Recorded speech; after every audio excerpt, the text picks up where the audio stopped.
Hello दोस्तों, एक बार फिर स्वागत है आपका एमबीए पंकज के इस लाइव सेशन में। आज हम इसी जो लास्ट सीरीज हम कर रहे थे उसी सीरीज का अगला स्टेप हम करने वाले हैं। आज पढ़ेंगे हम पंवार वंश के शासक अजयपाल के बारे में।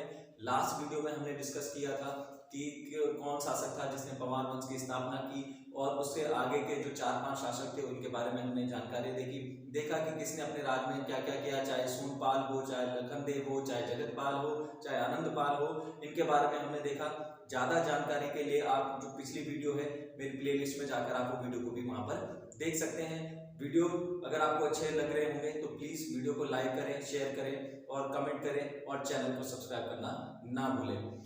तो बात करते हैं हमारे आज का जो टॉपिक है हमारा, जो पंवार वंश का सबसे प्रतापी शासक अजयपाल के बारे में। तो जैसा कि हमने लास्ट वीडियो में देखा था कि स्थापना की अगर बात करें पंवार वंश की तो कनकपाल के द्वारा पंवार वंश की स्थापना कर दी गई थी। लेकिन अगर वास्तविक संस्थापक की हम बात करें तो वास्तविक संस्थापक जो है अजयपाल, पंवार वंश का 37वां राजा जो आया, तो 65वां राजा हुआ कौन? अजयपाल, जिसे वास्तविक पंवार वंश का वास्तविक संस्थापक कहा जाता है। अजयपाल जब राजा बना तो अजयपाल का जो समय है, ठीक है, जो शासनकाल है वो 1490 से 1519 तक इसका शासनकाल रहा।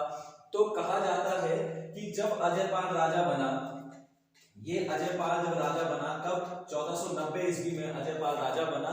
और राजा बनते ही इसके मन में, क्योंकि उस समय पर हमने पहले भी कहा कि उस समय क्या होते थे, गढ़ होते थे, यानी कि 52 गढ़ उस समय थे। और उन 52 गढ़ों में से चांदपुर जो गढ़ है वो भी एक छोटा सा गढ़ था, और अलग अलग गढ़ों के क्या रहते थे? गढ़पति रहते थे, जो केवल एक ही गढ़ के, यानी आप ये समझ सकते हो कि एक गढ़ था, उसी के अंडर ही उसका शासनकाल चलता था। लेकिन जब अजयपाल राजा बना 1490 ईस्वी में, तो अजयपाल के मन में पहले से ही यही था कि गढ़वाल के जितने भी गढ़ हैं उन गढ़ों को जीतना और उन गढ़ों का एकीकरण करना, ये किसका? अजयपाल का सपना था। तो जैसे ही अजयपाल राजगद्दी पर बैठता है 1490 ईस्वी में, तो उसी के ही शासनकाल में जैसे ही राजगद्दी पर बैठा, अभी अजयपाल सिर्फ सोच रहा है कि मैं इन 52 गढ़ों का एकीकरण करूंगा, लेकिन इसी के शासनकाल में 1491 में चंद्रवंश का राजा वहां पर आएगा, कीर्ति चंद ने इसी के शासनकाल में क्या कर दिया? अजयपाल पर अटैक कर दिया। ये चंद्रवंश जब हम पढ़ेंगे वहां पर देखेंगे इस कहानी को।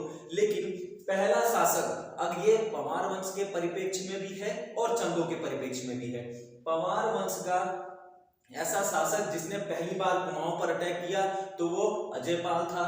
या चंदों के परिप्रेक्ष्य में देखें तो चंद्रवंश, कीर्ति चंद चंद्रवंश का पहला राजा था जिसने गढ़वाल पर अटैक किया था। उस समय शासनकाल चल रहा है अजयपाल का। अब होता क्या है कि जब 1491 ईस्वी में यहाँ पर अटैक हो जाता है किसका? कीर्ति चंद का। तो जैसे ही ये शासनकाल हुआ, अटैक हो गया कीर्ति चंद का, और कहा जाता है कि इस युद्ध में अजयपाल क्या हो गया? अजयपाल की हार हो गई। इस युद्ध में यानी कीर्ति चंद ने अजयपाल को 1191 के इस युद्ध में हरा दिया।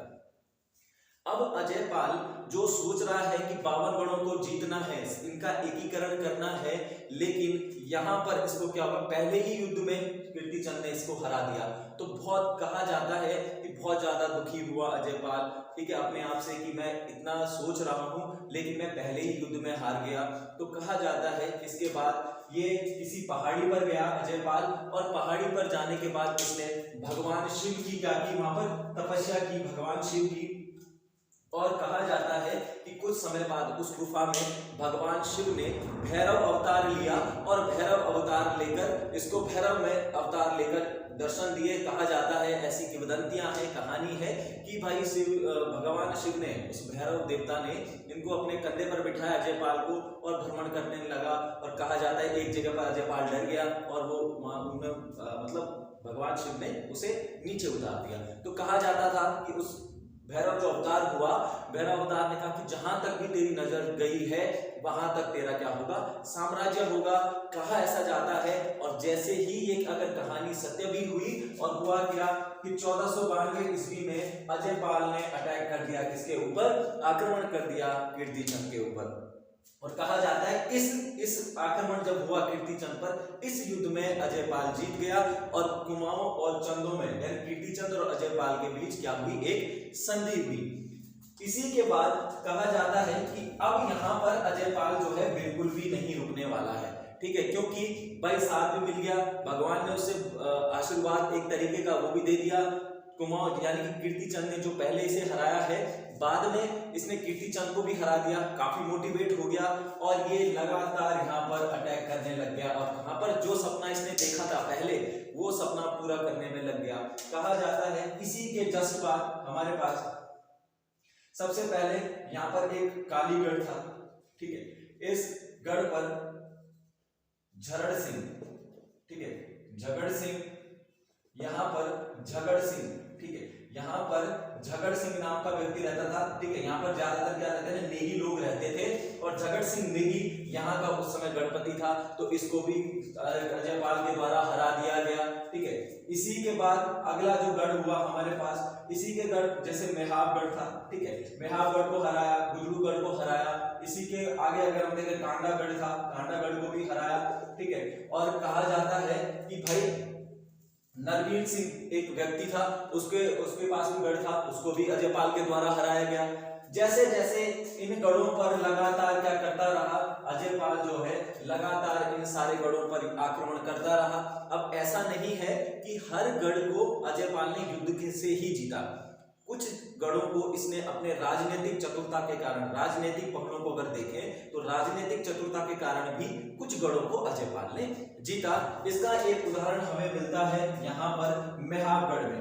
अगर हम गढ़वाल में थोड़ा दक्षिणी गढ़वाल की तरफ जाएं तो अगर हम चांदपुर गढ़ को, चमोली को राजधानी माने तो उस हिसाब से अगर हम दक्षिणी भाग में जाएं तो पौड़ी और टिहरी, उस हिसाब से हमारे पास क्या आते हैं, पौड़ी और टिहरी लगभग दक्षिणी पार्ट में हम इनको मान सकते हैं।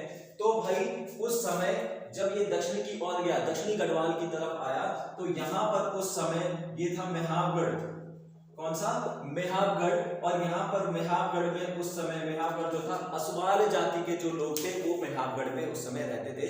तो कहा जाता है कि भाई यहाँ पर, क्योंकि अगर हम दक्षिण की बात करें यहाँ पर, तो इससे नीचे वाले क्षेत्र में कौन सा है, दिल्ली, ठीक है। और उस समय आपको पता है इस शासनकाल में जो अजयपाल का शासनकाल है, इस समय यहाँ पर चल रहा है लोधी वंश, ठीक है। और लोधी वंश में भी कौन सा हमारे पास, तो सिकंदर लोधी, सिकंदर लोधी का शासनकाल यहाँ पर चल रहा है। 1489 से सिकंदर लोधी का शासनकाल भी स्टार्ट हो जाता है। तो क्वेश्चन ये भी बन सकता है कि जिस समय अजयपाल का शासनकाल था गढ़वाल पर, दिल्ली में किसका शासन उस समय हुआ करता था, तो लोधी वंश। और लोधी वंश में भी कौन, सिकंदर लोधी वहां पर शासनकाल उसका था। तो यानी कि आप ये कह सकते हो कि दिल्ली में भी लगातार लड़ाई झगड़े चल रहे हैं, चाहे गुलाम वंश हो, चाहे उसके बाद खिलजी वंश हो, तुगलक वंश हो, और उसी के बाद सैयद वंश और भाई लोधी वंश, ये सारे यहाँ पर आ गए हैं। तो अभी शासन चल रहा है लोधियों का। तो लगातार कहा जाता है कि यहाँ से दिल्ली के आसपास के जो क्षेत्र थे वहां से अटैक होता रहता था। कहाँ पर, इस क्षेत्र पर, इस मेहाबगढ़ वाले के जो तटीय, जो हमारे पास किसका जो क्षेत्र है, इस क्षेत्र पर यहाँ पर अटैक होते रहते थे। तो अजयपाल ने क्या किया कि मेहाबगढ़ पर अटैक नहीं किया। जिस तरीके से हम जहां देख रहे हैं कि अजयपाल का जो एक राजनीतिक चतुरता है, तो अजयपाल ने मेहाबगढ़ पर अटैक नहीं किया। कहां पर अटैक किया, सीधा अटैक कर दिया कहां पर, इस वाले क्षेत्र पर जहां पर दिल्ली की ओर से कुछ बाहरी ताकतों का यहाँ पर आक्रमण हो रहा था।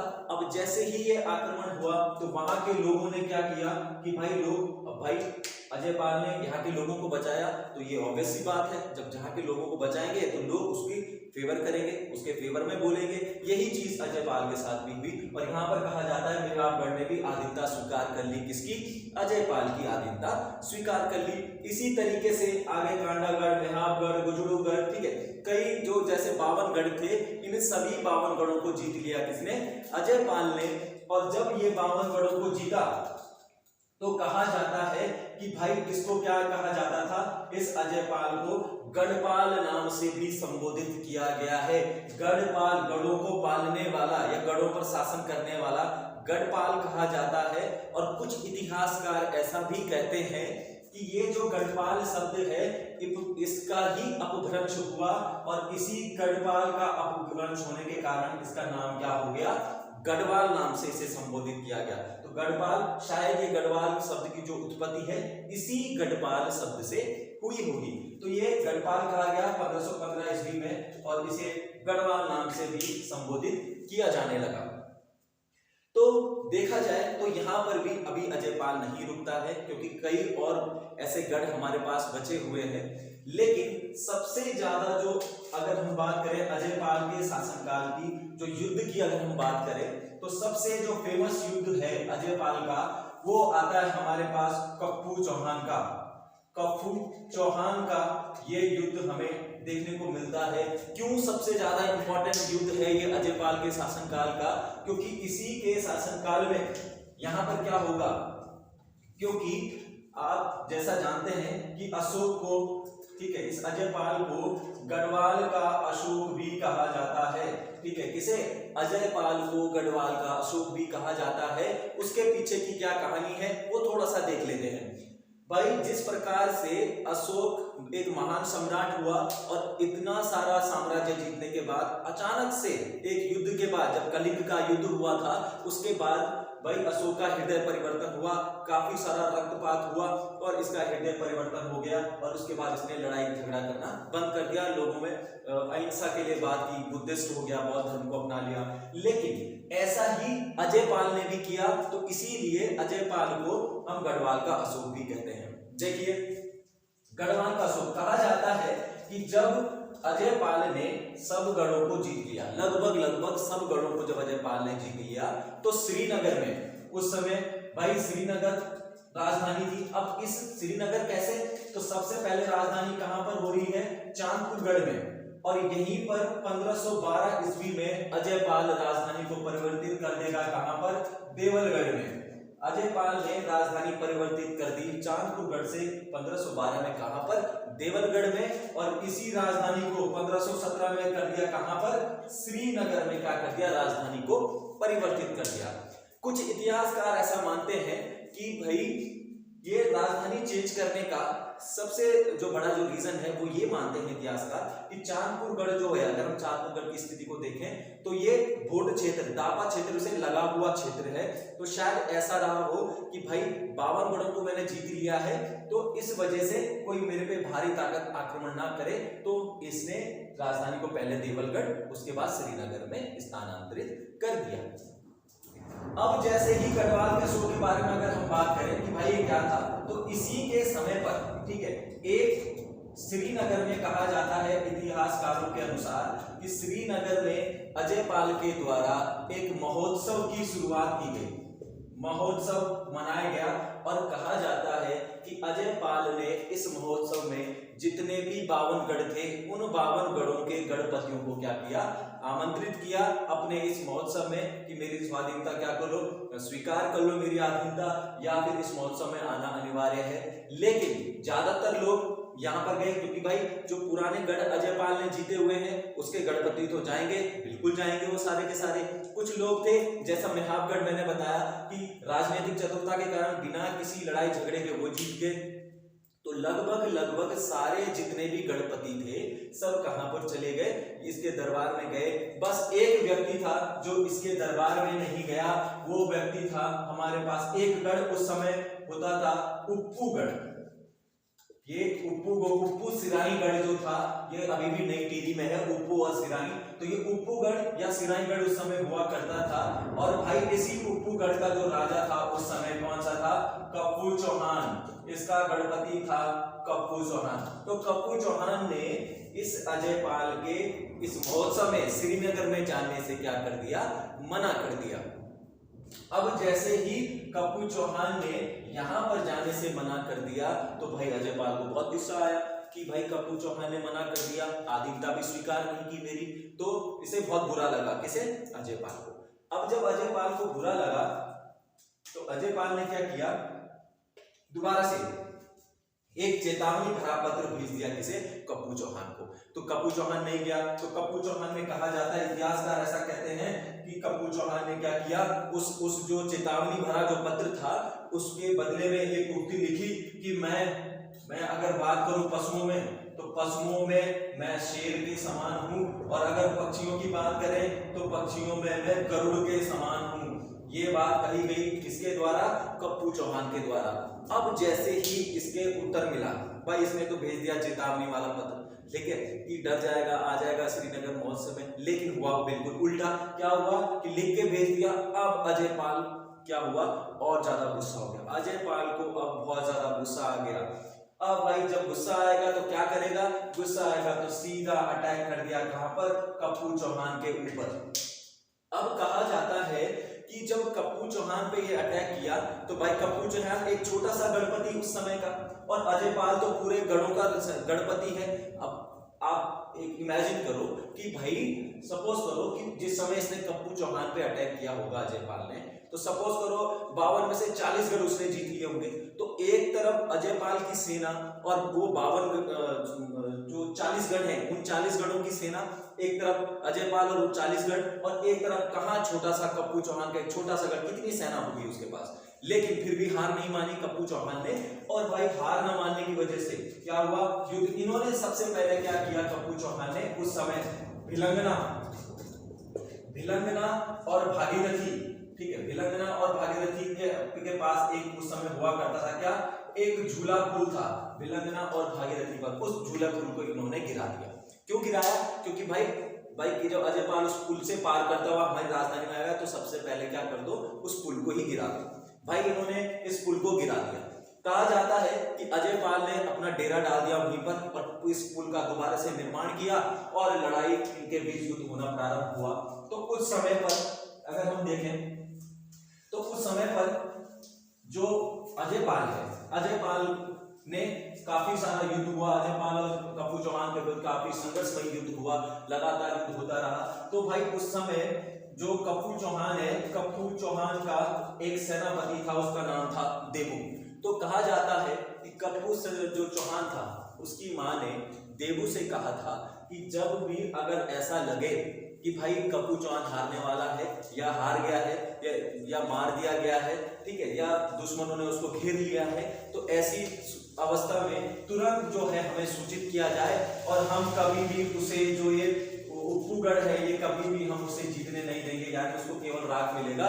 जैसे ये कहानी इतिहास में भी दोहरा हुई है, जैसे किसी पद्मावती, अगर आपने कहानी सुनी होगी, ठीक है, पद्मावती आपने मूवी भी देखी होगी, तो यहाँ पर भी ऐसे ही मिलता है, ठीक है, इसी तरीके का। यानी कि आप कह सकते हो कि यहाँ पर सबसे पहला प्रमाण मिलेगा हमें किसका, जौहर प्रथा का प्रमाण मिलेगा। और हुआ भी ऐसे ही। कहा जाता है कि कप्पू चौहान भाई जीत रहा था लेकिन कुछ गलतियों की वजह से ये हार गया और भाई अजय पाल ने उसको पकड़ लिया। और कहा जाता है कि भाई जैसे ये खबर दी देबू ने तो तुरंत खबर पहुंचा दी, और जैसी खबर पहुंची तो उसकी मां ने, उसकी जो पत्नी थी या महिलाएं थी उस समय उपगढ़ की, उन सब ने क्या कर दिया, जौहर। तो यहाँ पर हमें जौहर प्रथा को भी यहाँ पर देखने को मिलता है। कहा जाता है कि जो कप्पू चौहान था जब बंदी बनाया गया बड़ा दुखित हुआ कि मेरी पत्नी, मेरी माँ ने या जो मेरी प्रजा थी उन लोगों ने जौहर कर लिया, तो वो काफी दुखित हुआ और अजय पाल ने ये आदेश दिया कि इसकी जो गर्दन है वो मेरे कदमों में आनी चाहिए, इसको इस तरीके से मारा जाना चाहिए। तो कहा जाता है, ऐसी कहानी है कि जो कप्पू चौहान था, कप्पू चौहान ने भाई रेत, 2 मुट्ठी रेत खा गया और भाई जब उसे मारा जा रहा था तो उसने गर्दन ऐसी झटकी कि भाई उसके कदमों में न जाकर वो कहीं और पर गिर गई, ठीक है। तो इस बहादुरी से कप्पू चौहान इतनी बहादुरी से लड़ा कि भाई कहाँ कप्पू चौहान एक छोटी सी सेना और कहाँ अजय पाल और 40 गढ़ों की सेना। तो अजय पाल इसकी वीरता से बहुत ज्यादा प्रभावित हुआ और वीरता प्रभावित होने पर उसने क्या लिखा, वीर तुम जीते मैं हारा, वीर तुम जीते मैं हारा, ये उक्ति लिखी गई। यानी कि ये जो वीर शब्द है ये किसके लिए, कप्पू चौहान के लिए अजय पाल ने कहा है। ध्यान रखिएगा कि वीर शब्द का प्रयोग कप्पू चौहान के लिए किसने किया था, तो अजय पाल ने किया था। तो यहाँ से इस शब्द के बाद कहा जाता है उसका हृदय परिवर्तन हो गया और उसने क्या किया कि भाई यहाँ से अब लड़ाई झगड़ा छोड़ दिया, यहाँ से एक पंथ को अपनाया जिसे कहा जाता है गुरुनाथ पंथ, ठीक है। यहाँ पर इसने गुरुनाथ पंथ को अपना लिया और भाई यहाँ से फिर क्या हो गया, इस पंथ को यहाँ से लड़ाई झगड़ा इसने सारा का सारा यहाँ से छोड़ दिया। तो भाई जो सामरी ग्रंथ है वहां पर भी क्या है, इसकी चर्चा हमें मिलती है। इसे सामरी ग्रंथ में क्या कहा गया है, आदिनाथ की संज्ञा दी गई है, इसे आदिनाथ कहा गया है सामरी ग्रंथ में। ठीक है। और इसी के बाद अगर हम और चर्चा करें तो इसी ग्रंथ में कहा गया है, और इसकी तुलना जो है भाई 9 साधुओं, ठीक है, 9 साधुओं और 84 सिद्धों में इसका नाम आता है। 9 साधुओं और 84 सिद्धों में इसके इसका नाम भी उसमें आता है। तो गुरुनाथ पंथ अपना लिया, और इस तरीके से इसका हृदय बिल्कुल चेंज हो गया। और हृदय चेंज होने से क्या हुआ कि भाई इसको क्या, तभी से इसे गढ़वाल का क्या कहा जाता है, अशोक कहा जाता है। अगर हम देखें कि इसने जब इसका शासनकाल था, ये तो एक इसका युद्ध परिचय है कि भाई इसने युद्ध किए, किस प्रकार इस पर युद्ध हुए, किस प्रकार इसने युद्ध किए, ये तो हमने देख लिया एक पार्ट के अंदर। अगर अजयपाल का दूसरा पार्ट अगर हम देखें कि भाई जब ये राजा था तो अपनी प्रजा के लिए इसने क्या क्या काम किए, ठीक है, यानी अपना राज को चलाने के लिए इसने क्या क्या काम किए। तो सबसे पहले अगर हम देखें कि इसने क्या क्या काम किए, तो सबसे पहले क्या क्या काम किए वो देखते हैं। तो सबसे पहले इसने क्या किया कि भाई उस समय एक धूलिपाथा, क्या धूलिपाथा जिसे कहा जाता था, धर्मपाथा भी जिसको कहा जाता था, इसने सबसे पहले एक पाथे का निर्माण किया जिसको क्या कहा जाता है, धूलिपाथा या धर्मपाथा। अब लोग करते क्या थे उस समय पर कि भाई पहले पाथा क्या होता है, आज भी होता है, पुराना अगर हम गाँव की तरफ जाएंगे तो पाथा होता है, पाथा जो होता है वो 2 किलो का होता है, ठीक है। अब पहले क्या होता था, लोग क्या करते थे, मापन प्रणाली में इस पाथे का यूज किया जाता था। लेकिन लोग क्या करने लग गए धीरे धीरे कि भाई लोगों ने अपने घर में 2 पाथे रखने स्टार्ट कर दिए। यानी किसी को कोई चीज देनी है तो 1.5 किलो का पाथा, और किसी से कोई चीज लेनी है तो भाई 2.5 किलो का पाथा। तो किसी ये गड़बड़ी, भ्रष्टाचार एक तरीके का हो रहा था ये। तो भाई अजयपाल ने क्या किया, फिर एक पाथे का निर्माण किया। अगर किसी को लगता है कि ये पाथा गड़बड़ है, इसमें कम है ज्यादा है, तो वो किससे, इस धर्म पाथा या धूली पाथा से उसको नपवा सकता था, ठीक है। तो ये भी पाथा किया। इसी के साथ साथ अगर हम कहें तो अजयपाल के द्वारा सरोला ब्राह्मण की नियुक्ति भी करी। अब ये सरोला ब्राह्मण क्या थे कि भाई इसके द्वारा क्या गया, यानी राज परिवार का खाना बनाना, ये कुछ ब्राह्मण जाति के ये उच्च जो लोग होते थे उन लोगों के द्वारा राज परिवार का खाना भी बनाया जाता था।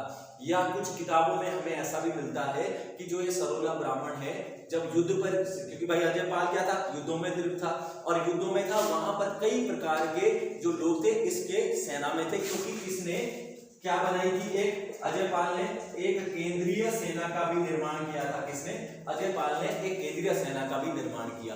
तो कहा जाता है कुछ किताबों में कि ये जो केंद्रीय सेना थी तो अलग अलग लोग रहते थे, तो उनके लिए खाना बनाने के लिए अलग से क्या किया, इस सरोला ब्राह्मण की नियुक्ति कर दी गई, जो जिसका काम केवल क्या था, खाना बनाना था, राज परिवार के लिए भी और अपनी सेनाओं के लिए भी। तो ज्यादातर जो लोग जाते हैं वो राज परिवार की तरफ जाते हैं कि भाई सरोला ब्राह्मण था जो राज परिवार के लिए खाना बनाया करता था। इसी के साथ साथ अजयपाल पहला शासक जिसने अपने सेना में क्या था, केंद्रीय सेना रखी।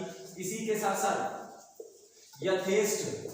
यथेष्ट भूमि, इसी के साथ साथ अजयपाल के द्वारा यथेष्ट भूमि की भी शुरुआत की गई। यानी सैनिक, यथेष्ट भूमि किसे कहते हैं, तो सैनिकों के बदले यानी उनके वेतन के बदले दी जाने वाली जो भूमि थी वो क्या होती थी, यथेष्ट भूमि की। यानी इसने नकद वेतन नहीं दिया, क्या दिया वेतन के बदले, तो यथेष्ट भूमि थी। जैसे अगर हम पढ़ेंगे कहां पर भाई, रौत भूमि, कहां पर, चंदों में, उनकी वीरता के लिए, वेतन के लिए रौत भूमि, वैसे ही यहाँ पर कौन सा, यथेष्ट भूमि भी दी। इसी के साथ साथ अगर हम बात करें अजयपाल के बारे में, तो भाई अब इसी से सरोला ब्राह्मण से जैसे हमारे पास क्या आती है, सरोला सभा। इसी के बाद इसी की तर्ज पर सरोला सभा 1904 तारादत्त गैरोला के द्वारा ये सरोला सभा का निर्माण, हालांकि बाद उसे गढ़वाल सभा में मर्ज कर दिया गया। तो इसी के तर्ज पर कई ऐसी सभा, हितकारिणी सभा, क्षत्रिय सभा, ऐसी सभाएं हैं जिनको बाद में गढ़वाल सभा में हमने मतलब उनको मर्ज कर दिया। तो भाई ये अजयपाल है, धूलिपाथा है, धर्मपाथा, सरोला ब्राह्मण, केंद्रीय सेना की, इसी के साथ साथ यथेष्ट भूमि की रचना की। इसी के साथ साथ पहली बार इसने क्या किया, चौकियों का निर्माण किया। पहली बार इसका चौकियों का निर्माण किया, कहां पर, मेहावगढ़, गुजरूगढ़, मेहावगढ़ और लंगूरगढ़, ठीक है। तो मेहागढ़, गुजरोगढ़ और लंगूरगढ़, इन 3 गढ़ों पर अजयपाल ने पहली बार क्या किया कि भाई यहाँ पर सैनिक चौकियों का निर्माण किया। ठीक है, क्योंकि आपको पता है ये जो मेहागढ़, गुजरोगढ़ और लंगूरगढ़ हैं ये दिल्ली से यानी दक्षिणी जो पार्ट है वहां से लगे हुए गढ़ हैं, तो यहाँ पर भारी ताकत यहाँ पर अटैक ना करें, इसलिए चौकियों का निर्माण कर दिया ताकि कभी भविष्य में अगर कोई अटैक करता भी है तो ये सैनिक जो है तुरंत हमें क्या कर देंगे, खबर कर देंगे। तो इन चौकियों का भी इसके द्वारा निर्माण कर दिया गया। तो ये आज हमने देखा थोड़ा सा अजयपाल के बारे में कि अजयपाल ने कौन कौन सी चीजों का यहाँ पर क्या किया भाई, चाहे उसका राजनीतिक इतिहास रहा हो, चाहे युद्धों का इतिहास रहा हो, तो अजयपाल को क्या कहा जाता है भाई, परमार वंश के अगर परिप्रेक्ष्य में देखें तो अजयपाल एक प्रतापी शासक हुआ और इसीलिए इसे क्या कहा जाता है, वास्तविक संस्थापक के रूप में भी अजयपाल को जाना जाता है। अगर और हम इसकी विशेषता वाले तो ओडा प्रथा, ठीक है, सीमा सूचकों के लिए इसने किस प्रथा का, तो ओडा प्रथा के भी क्या कर दिया गया, मतलब एक तरीके से ओडा प्रथा भी इसके द्वारा चलाई गई, इसके लिए सीमा सुरक्षा करे। जैसे ओडा आज भी गांव में अगर आप जाएंगे तो आज भी आप बोलते हैं कि डिवाइडेशन, जहां पर भूमि का डिवाइडेशन किया जाता है कि भाई ये तेरा ये मेरा, या भूमि सूचक जिसको हम बोलते हैं। ठीक है, तो ओडा प्रथा की भी इसके द्वारा यहाँ पर ये ओडा प्रथा चलाई गई। तो ये आज के सेशन में हमने देखा थोड़ा अजयपाल के बारे में कि किस प्रकार से अजयपाल ने युद्ध किया, किस प्रकार से उसका मन परिवर्तन हुआ। कल के लेक्चर में जानेंगे हम सहजपाल और बलभद्र शाह के बारे में। और आज के लिए अजयपाल में बस इतना ही।